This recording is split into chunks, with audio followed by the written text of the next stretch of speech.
지금 하나님 말씀은 다니엘 12장 1절에서 3절 말씀입니다. 다니엘 12장 1절에서 3절.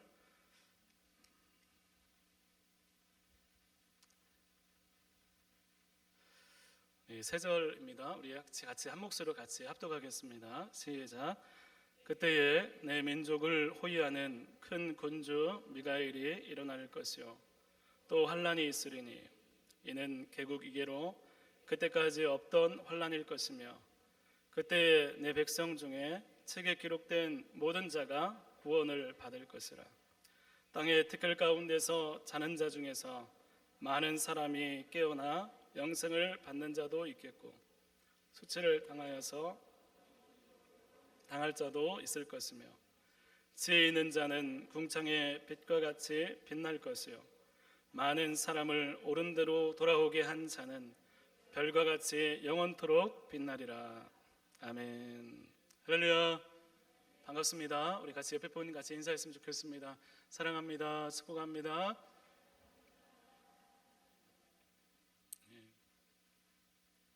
참 좋은 밤이죠?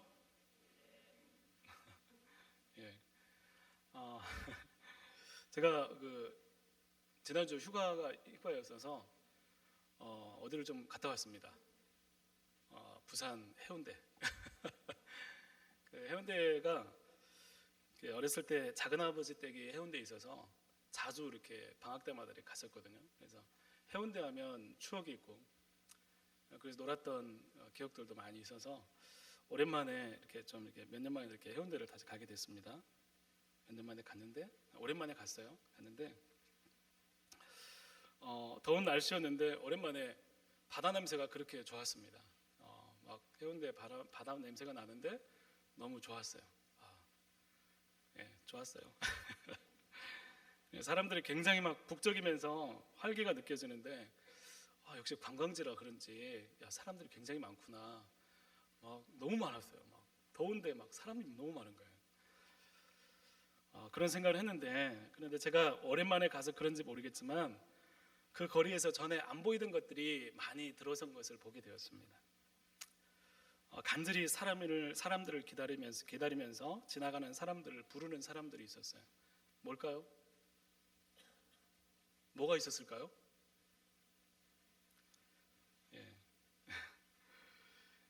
사주, 타로점, 인생의 방향을 알려드립니다 하는 사람들이 쫙 늘어서 한 사람씩 앉아서 지나가는 사람들을 막 부르는 거예요. 그런 게 거기에 있을 줄은 몰랐어요. 근데 그만큼 관광지에서 사람들이 그런 가게들이 많다는 것은 사람들이 많이 가겠다는 뜻이겠죠. 안 가면 그 자릿세를 낼 수 있을까요? 많은 사람들이 아마 찾는 것 같았습니다. 장소에 쭉 들어서 있었어요. 제가 전주에 한옥마을도 몇 달 전에 갔었습니다. 그런데 그곳에서도 그런 것들을 봤어요. 거기는 너무나 많았어요. 지나가는 골목에 가는 곳마다 사주, 타로점, 여러 가지 사람들이 막 있으면서 그런 가게들이 성행하는 것을 보았습니다. 혹 여러분들 이런 곳에 다니면서 자신의 미래를 그곳에 알아보는 사람 없겠죠? 없었으면 좋겠습니다. 없어야 됩니다. 이것은 하나님을 무시하는 행동입니다. 여러분 교회가 많이 문을 닫는다 이런 얘기는 들려오는데 오히려 이런 것들이 굉장히 많이 들어서고 사람들이 많이 다니는 그런 장소에 왜 이런 것들이 이렇게 성행하고 있을까? 그러면 AI가 우리 삶 속에 계속해서 밀려 들어오고 있고 또 과학 문명이 발달한 최첨단의 시대에 미신을 물리치지 못하고 여전히 점치는 것에 사람들이 몰리면서 성행하는 것은 영적인 세계에 대한 무지함뿐만 아니라 지금 세상을 살아가는 것에 몰두하는 사람들의 성향과 맞물려 있기 때문입니다. 여러분 어딘가에서 누군가 얘기를 해요. 거기 갔더니 쪽집게래 너무 잘 맞춰. 용해. 거기 가서 갔다가 내가 대박 났잖아 하는 얘기를 들으면 그런 사람들이 어떨까요? 솔깃할까요? 안 할까요? 안 할 거예요? 예. 지금은 그래도 그것의 정체를 알지 못하고 그 험한 것을 깨닫지 못하면 잘 되기만 한다면, 내가 성공만 할 수 있다면, 내가 이 땅에서 출세만 할 수 있다면 그런 일에 대해서 거부감 없이 아마 나중에 가게 될 수도 있어요. 여러분, 왜 안 가야 돼요? 왜 이렇게 살면 안 되죠? 왜 하나님께서 이렇게 이 세상을 우리가 이렇게 믿으며 살지만 잘 되면 좋은 거 아니에요? 라고 하면서 우리 마음 가운데 계속해서 의문이 솟아나고 하면서 이제 하나님께서 정하신 법의 태도를 벗어나는 일들이 우리 안에서도 일어날 수 있다는 것입니다. 여러분, 왜 이렇게 살면 안 됩니까? 어떻게 살아야 되는 거예요? 사람들은 그렇게 해서 그런 걸 이용해서 잘 되는 것 같은데 왜 나는 그렇게 하면 안 되지? 그런 생각들이 들 수 있습니다. 그때 그것보다 더 높은 다른 인생의 의미, 하나님께서 우리에게 주신 상상할 수 없는, 비교할 수 없는 하나님 주시는 삶의 방향과 목적이 있다는 것을 붙잡지 않으면 우리도 잘 된다면, 성공한다면, 출세한다면 잠깐 눈 질끈 감고 갈 수 있지 않을까? 여러분, 그렇게 유혹을 받을 수 있다는 것입니다. 다니엘서는 1장부터 6장 그리고 7장부터 12장 이 두 부분으로 나눌 수 있습니다. 두 부분의 내용이 너무나 좀 내용이 굉장히 좀 달라요. 우리가 1장부터 6장에 보면 우리가 흔히 아는 다니엘서의 익숙한 이야기들이 나옵니다. 여러분, 다니엘서 하면 어떤 얘기들이 있죠? 무슨 얘기 있죠? 나 채소만 먹을 거예요. 굽을 들 거예요. 또 꿈을 해석한 이야기, 그리고 풀무불 이야기, 또 사자굴 이야기. 거기가 6장까지입니다. 그런 이야기들이 있어요. 그 말씀의 중심, 그 말씀의 주제들이 어떤 것입니까? 이방 왕국 속에서 철저하게 소수였어요.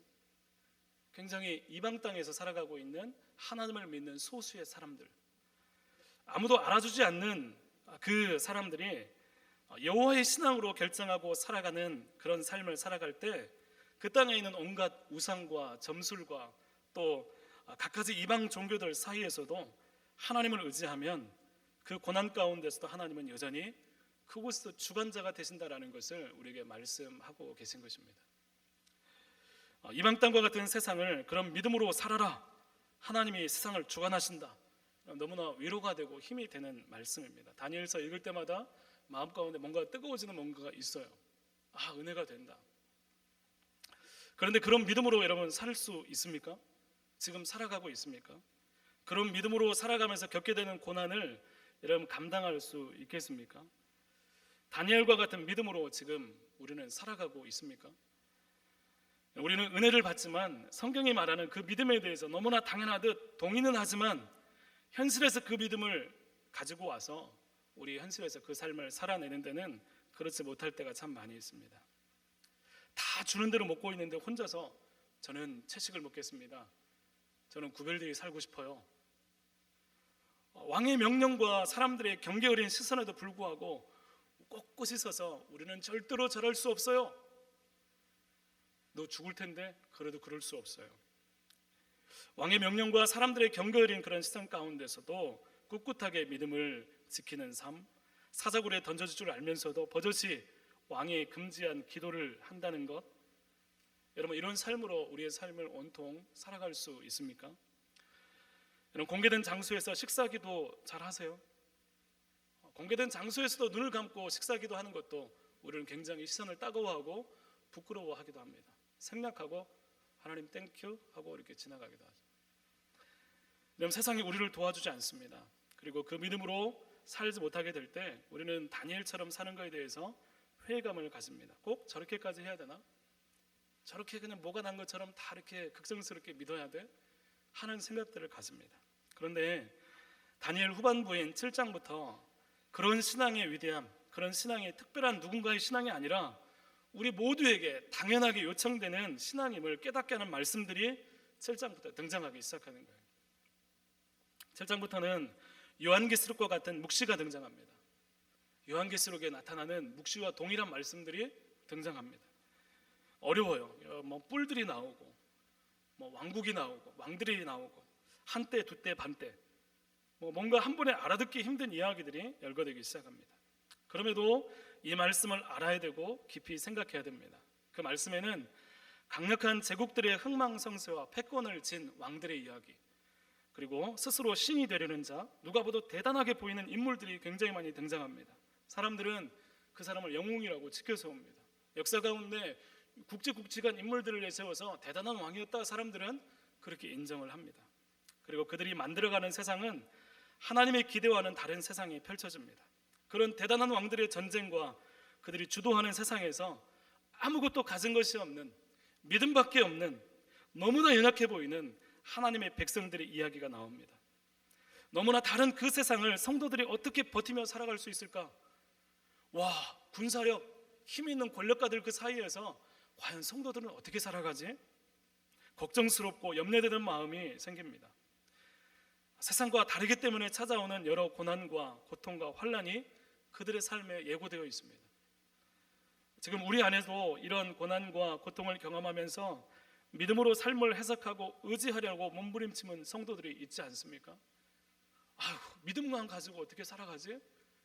조금 양보해야 되지 않을까 하는 그런 염려스러운 눈길들이 있을 수도 있습니다. 하나님은 이 말씀을 통해서 우리에게 깨닫게 하십니다. 이 모든 일들을 하나님께서 지켜보고 계신다. 정말 대단하게 보이는 것 같지만, 정말 강력한 왕들인 것 같지만, 이 모든 것의 주관자는 하나님이시라고 말씀하고 계십니다. 제 아무리 강력한 왕들, 그들이 주는 고난이 등장해도 그들의 때와 기한은 하나님이 이미 선을 그어 놓으셨다라고 말씀하고 있습니다. 그리고 그 모든 것의 배후에는 영적인 싸움이 존재하는데 하나님을 대적하는 사탄의 세력의 시간은 얼마 남지 않았다는 것을 하나님은 7장 이후부터 말씀하고 있습니다. 엄청난 사건들이 등장하지만 하나님께서 분명히 말씀하고 계세요. 하나님께서 쥐고 계시고 주관하고 계시고 그들의 시간은 얼마 남지 않았다. 모든 것이 끝나고 결국 하나님께서 완전한 승리를 주실 날이 멀지 않았음을 깨닫게 하고 싶은 것입니다. 지금의 삶은 결론이 아니라 과정이라는 것입니다. 그래서 현실의 고난과 고통, 문제, 당장의 좋은 것들 때문에 하나님을 잃어버리거나 하나님을 포기하거나 하나님께로부터 돌아서지 말라라고 말씀하고 있는 것입니다. 여러분, 나라가 망했어요. 지금 포로로 끌려갔습니다. 어떤 위급하고 어떤 다급하고 어떤 힘겨운 상황들이 펼쳐질지 몰라요. 각각의 각자가 살아가는 각자 도생의 삶을 살아가고 있는 유대 백성들 가운데 이 말씀을 통해서 절대로 이 신앙을 버리지 말라고 하나님 말씀하고 계신 것입니다. 일시적인 성공을 위해서 영원한 하나님의 나라를 포기하는 것이 얼마나 어리석은가 하나님 우리에게도 말씀하고 있습니다. 오늘 본문 우리가 읽은 12장 1절부터 3절은 그런 싸움하는 성도의 미래에 대해서, 결국에 대해서 위대한 선언을 하고 있습니다. 지금 우리가 숲과 나무에 대한 얘기를 자주 하는데 지금 나무만 보고 헤매이고 어디에 있는지 모르고 어디가 길인지 당장 힘든 삶을 살아가는 포로된 백성들, 그리고 현재 우리들, 당장의 급한 일들과 당장의 해결할 일들에 치우쳐서 내가 지금 어디에 서 있는지, 내 신앙은 괜찮은지 모르면서 살아가고 있는 우리를 하나님께서는 이 말씀을 통해서 높이 끌어올리셔서 전체 숲을 보게 하십니다. 눈앞에 나무가 아니라 전체 숲을 보여주고 결국 어디가 목표이고 어디가 목적지인지 확실한 지도를 보여주는 말씀이 오늘 말씀이라는 것입니다. 결국 무엇이 가장 중요한가, 우리가 어떤 목표를 가지고 살아가야 되는가, 놓치지 말아야 될 목표점을 오늘 말씀은 보여주고 있습니다. 우리가 어딘가를 갈 때, 무슨 일을 할 때 전체 노선을 보고 전체 흐름을 보고 구체적인 계획을 세우고 가는 것과 전체 그림이 없이 닥치는 대로 걸어간 길은 전혀 다른 결과를 가져오게 됩니다. 예수님 믿는 이 믿음으로 나중에 어떤 일이 일어나는지, 우리가 어떤 하나님의 놀라운 은혜를 경험하게 되는지 우리가 마지막의 결과를 생각하며 오늘을 살게 되면 잠깐 틀어져도 수정할 수 있습니다. 잠깐 벗어나도 실패해도 되돌아갈 수 있는 길이 보여지게 되는 것입니다. 그렇지만 그 전체 결과를 바라보지 않으면 결국에는 현실이 주는 염려와 걱정이 신앙을 조절하기 시작하고 결국 신앙의 가치에 대해서 우리의 길을 잃어버리게 되고 엉뚱한 신앙으로 잘못된 믿음으로 하나님과 만나지 못하는 신앙이 되고 마는 것입니다. 우리는 무엇을 바라보며 살아야 될까요? 오늘 말씀은 첫 번째로 생명책에 기록되는 신앙이 되라고 말씀하고 있습니다. 여러분, 하나님은 역사적으로 오늘 말씀에서 전무후무한 환란이 기다리고 있다고 말씀하고 있습니다. 이전과 다른 환란이 다가온다는 것입니다. 그런데 그 환란 가운데 하나님께서 또 한 가지를 말씀하시는데 이 민족을 호위하는 큰 군주 미가엘이 일어날 것이다 라고 말씀하고 있는 것입니다. 환란과 더불어서 이 민족을 호위하는 가장 강한 천사장 미가엘이 그 백성을 지켜주신다라고 말씀하고 있는 것입니다. 그런데 그가 지키는 백성이 누구입니까? 그 미가엘이 일어나서 그 호위하는 백성의 구체적인 대상들이 누구입니까? 바로 책에 기록된 사람들이라는 것입니다. 그러면 하나님의 보호하심의 대상이 정확하게 확정이 되어서 한정되는 때가 반드시 온다는 것입니다. 우리 지금 있으면서 막연하게 하나님께서 우리를 지켜주실 거야 라고 생각을 하시죠? 그런데 어느 순간 마지막 때에 가서 책에 기록된 사람을 하나님께서 구원하시고 보호하신다고 말씀하고 있는 것입니다. 누구도 감하고 더할 수 없는 그때에 생명책에 기록된 사람을 하나님께서 지켜주십니다. 끝까지 보호하십니다. 다른 것은 절대로 통하지 않습니다. 지금 다른 것을 의지하고 다른 것에서 기쁨과 즐거움을 찾는 그런 믿음은 하나님 앞에서 절대로 통하지 않게 된다는 것입니다. 예수 그리스도를 믿는 믿음의 결국 하나님의 구원하심은 생명책에 기록된 사람들에게 해당되는 것입니다. 지금은 세상을 살면서 이것저것 해도 마치 통하는 것 같고 아무 문제가 없는 것 같고 사람들이 알아줄 줄 모르겠지만 모든 것이 사라지고 오직 하나님의 기준만 최후에 남게 된다는 것입니다. 나중에는 절대로 통하지 않는 우상과 미신과 재물과 하나님 외에 다른 그 무엇을 내려놓고 여러분 오직 하나님을 신실하게 찾고 믿는 삶으로 두려움과 떨림으로 구원을 이루어가는 우리 성도들이 될 수 있기를 간절히 소망합니다. 여러분, 오늘 우리가 살아가는 삶 가운데 다른 것들 다 괜찮은 것처럼 보이죠? 나중에 이 모든 것이 절대로 통하지 않는 하나님의 때가 온다는 것입니다. 그것을 바라본다면 오늘 우리의 삶을 어떻게 살아가야 될까요? 여러분, 다른 것들을 의지하고 기웃기웃하는 것이 아니라 책에 기록된 사람, 하나님의 생명책에 기록된 사람으로 어떤 환난이 와도 하나님이 보호하시는 그런 성도의 삶으로 나아갈 수 있는 그런 삶을 사모해야 된다는 것입니다. 두 번째는 영생이냐 수치냐를 깊이 생각하며 살아야 된다는 것입니다. 오늘 말씀에는 부활 후에 어떤 이는 영생으로 어떤 이는 수치의 삶으로 그 결과를 맞이하게 된다라고 말씀하고 있습니다. 지금 어떤 삶을 살아도 아무것도 보이지 않는 것 같아요. 내가 아무렇게나 살아도 나중에 괜찮겠지 하는 것 같습니다.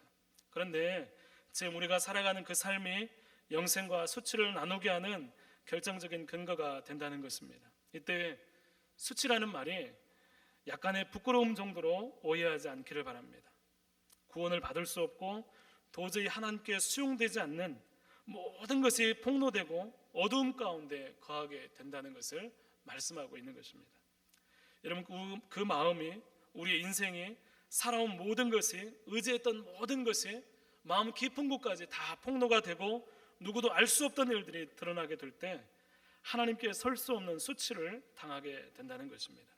여러분, 세상을 살면서 사람들에게 인정받기 위해서 복음을 부인하고 포기했던 믿음, 쉽게 성공하기 위해서 심각하게 생각하지 않았던 우상의 모습들, 나 혼자 살기 바빠서 나만을 위해 살았던 이기주기적인 생각들, 사랑하지 못했던 모습들, 지금은 문제없게 보입니다. 그래도 되는 것처럼 생각이 돼요. 그런데 하나님 앞에서 그 문제가 진지하게 다뤄질 때 그것을 견딜 수 있는 사람은 없다는 것입니다. 그렇지만 예수가 있는 사람, 예수님 때문에 그 연약함과 제 가운데서 구원자이신 예수님이 우리의 모든 허물을 가려주는 사람, 세상과 죄에 이끌리는 삶이 아니라 오직 성령에 이끌린 사람, 노심초사하면서 하나님을 붙드는 그 사람을 하나님이 영원한 생명을 주신다고 말씀하고 있습니다. 여러분, 이 마지막을 믿음의 결국을 깨닫고 믿는 사람은 오늘의 삶을 어떤 삶을 살아가겠습니까? 나중에 내가 영생이냐 수치의 삶이냐 이것들을 바라보면서 나중에 있을 그 삶을 그 결과를 바라보면서 이것이 믿어지는 사람은 과연 무엇을 위해서 살아가겠습니까? 사랑하는 성도 여러분, 오늘 우리에게 이 결국에 있는 오늘 말씀을 통해서 하나님의 영생을 삶을 위해서 끊임없이 주님을 의지하는 삶으로 나아갈 수 있는 은혜가 있기를 간절히 소망합니다.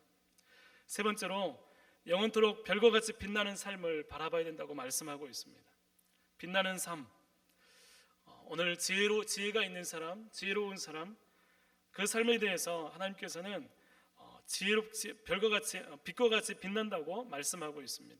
이 빛나는 삶은 선택이 아니라 우리에게 당연하게 요청되는 삶이라는 것입니다. 3절 말씀에 보면 그 사람은 지혜로운 사람이라고 말씀하고 있습니다. 이 지혜는 세상의 지혜가 아닙니다. 여호와를 경외하는 자에게 주시는 하나님의 지혜입니다. 그래서 세상을 살면서도 시대를 분별하고 하나님이 무엇을 원하시고 기뻐하시는지 깊이 깨닫는 사람입니다. 이 지혜를 가지게 될 때 우리가 가진 신앙의 가치를 깨닫습니다. 우리에게 가장 중요한 것이 예수님의 복음이고 이 복음이 너무나 귀해서 다른 사람에게도 전하는 그런 삶을 살아가는 것입니다. 많은 사람을 주님께로 돌아오게 하는 이 지혜의 삶은 굉장히 대단하고 매력적인 삶처럼 보입니다. 그런데 사실 이 삶은 사람들에게 무시받고 홀대받는 삶입니다. 사람들이 귀를 기울여 주지 않아요. 예수님 믿어야 된다고, 말씀대로 살아야 된다고 끝없이 외치고 그런 삶을 살아가지만 사람들에게 무시받기 일쑤입니다. 고난과 무시와 박해가 따르는 삶입니다. 그렇지만 이들은, 지혜로운 사람은 결코 이 삶에서 물러나지 않고 세상과 닮아가고 하나님을 잊어감으로 사막으로 이끌리는 사람을 향해서 끊임없이 손을 내미는 삶을 살아가는 것입니다. 하나님을 이야기하고 사람들을 돌이키게 하는 일들을 무엇보다 귀하게 여기는 삶을 살아가는 것입니다. 그리고 하나님은 그 삶에 대해서 인정하시고 칭찬하신다고 말씀하고 있습니다. 오늘 우리의 마음을 깊이 들여다볼 수 있었으면 좋겠습니다. 하나님은 이런 삶을 칭찬하시면서 이 지혜로운 사람을 하늘의 별과 같이 빛나게 할 것이라고 말씀하고 있습니다. 우리는 이런 삶을 더 좋아하는지 아니면 이런 삶은 제쳐두고 오히려 하나님께서 싫어하는 삶을 향해서 나가고 있지는 않는지 우리 자신을 깊이 들여다보고 생각할 수 있었으면 좋겠습니다. 하나님이 칭찬하시는 이 지혜로운 삶, 많은 사람을 돌아오게 하는 빛나는 삶을 나는 과연 살아가고 있는가?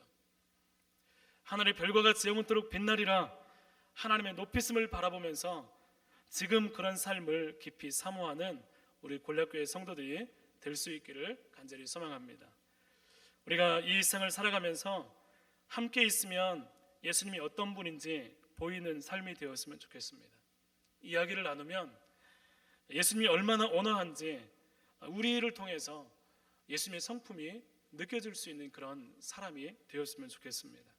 같이 오랜 시간을 보내면 당신과 같은 그리스도인 되고 싶다고 이야기가 들려졌으면 좋겠습니다. 이 세 가지를 통해서, 이 세 가지를 바라보면서 오늘 하나님이 나와 함께 하심을 바라보면서 많은 사람을 주님께로 인도할 수 있는 그런 삶을 살아낼 수 있기를 간절히 소망합니다.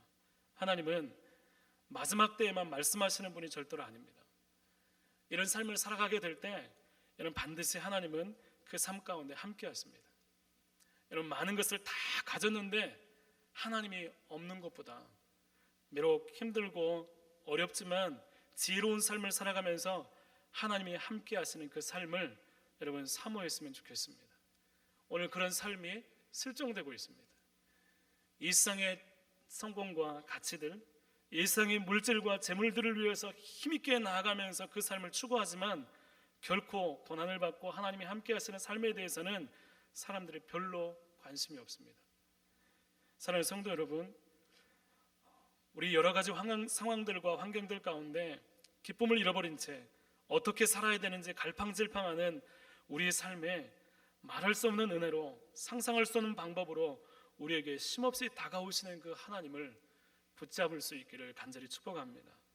우리 말씀의 능력으로, 기도의 능력으로, 예배의 은혜로 오늘 우리가 살아가는 삶을 제대로 보시고 정신을 차리고 내가 진짜 믿음의 사람인지, 내가 정말로 그리스도인인지, 내가 정말로 책에 기록된 사람인지, 내가 정말로 영생을 소유할 사람인지, 내가 정말로 지혜로운 삶으로 많은 사람을 돌이키고 있는 삶인지 분별하면서 우리가 믿는 하나님의 위대한 구원의 삶, 이 시대를 넘어서 영원한 삶을 사는 그리스도인의 모습을 보여주는 우리 모든 성도가 되기를 간절히 축원합니다. 함께 같이 기도하겠습니다.